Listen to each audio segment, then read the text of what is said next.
এই হ্যাঁ কথা হেডি পকেটে কতগুলো টিয়া আজকে মাত্র বেতন পেলাম। হ্যাঁ প্রায় 70-80 হাজার টাকা। মোবাইল একটা আছে কত টাকা দামের। হ্যাঁ বাগানো বলিস বাগানো বইবে। এই যে সোনাচন্দ্রা দেখেন প্রবাসীরা ফকিরনি সবাই বেতন হয়েছে, সবাই সবাই বেতন হয়েছে, সবাই 80,000 90,000 টাকা বাংলাদেশের পকেটও। সে আইডি তো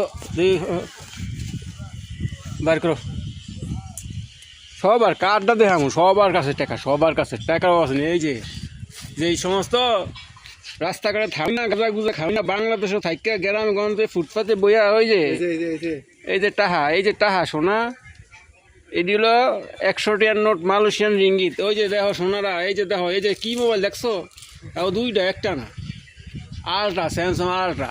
মালয়েশিয়া বলে প্রবাসীরা বলে ফকিরনি। এই যে টেঙ্গুইরা চিকনা থাকনা হ্যাঁ 70-80 একটা 80,000 টাকা আসলে বলিস। আর কয় মালয়েশিয়া ইয়া প্রবাসীরা বলে ফকিরনি কামলা। আরে বেডা সপ্তাহ ভিত্তি 3 দিন গরুর গোস্ত, 3 দিন খাই মুরগির গোস্ত, মাছ তো বাদ। ফকিরনি বাংলাদেশের জমিদারের বাচ্চারাও খাইতে পারে নাম মতন। হ্যাঁ এই যে বলেছে কি রিল্যাক্সে বয়া বয়া মোবাইল টিপে টাকার চিন্তা এখন বলেছে কেমনি টিয়ারি ছাড়বো কোন সময়। আর এই যে আমাকে ভিআইপি অফিসটা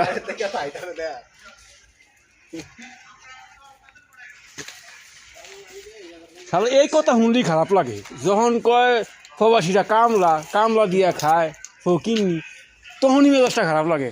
হাওয়ার করে হালারা কোটি কোটি টাকার গাড়ি ছেড়ে আমরা বাজার করতাম, আর বাংলাদেশ হালার ফুটপাতে বইয়া রাস্তার পাশে বইয়া গাঁজা খায় আর টেন আসলে চুরি করে হে হালারাও কয়। আর কিছু কিছু মাইয়া আছে মেকআপ করে সুন্দরী হইয়া আয়া ফকিরনি টকিরনি কয় প্রবাসী করে। প্রবাসীর জুতার দামও হয় না, হেরা কয় প্রবাসীরা ফকিরনি। একটু মিশা কথা কইছি, যত প্রবাসী আছে 1.5 কোটি না 2 কোটি সবার জিজ্ঞেস করে দেখেন আপনারা। প্রবাসীরা ফকিরনি না, প্রবাসীরা বরাবর সব সারা বিদেশ আইয়ে টাকা কামার লেগে টাকাই কামায়, হয়তো বা 2 জন কপাল খারাপ পারে না দালালের কারণে আর খারাপ কোম্পানির কারণে। সাবধানে যায় সারাম যতরা।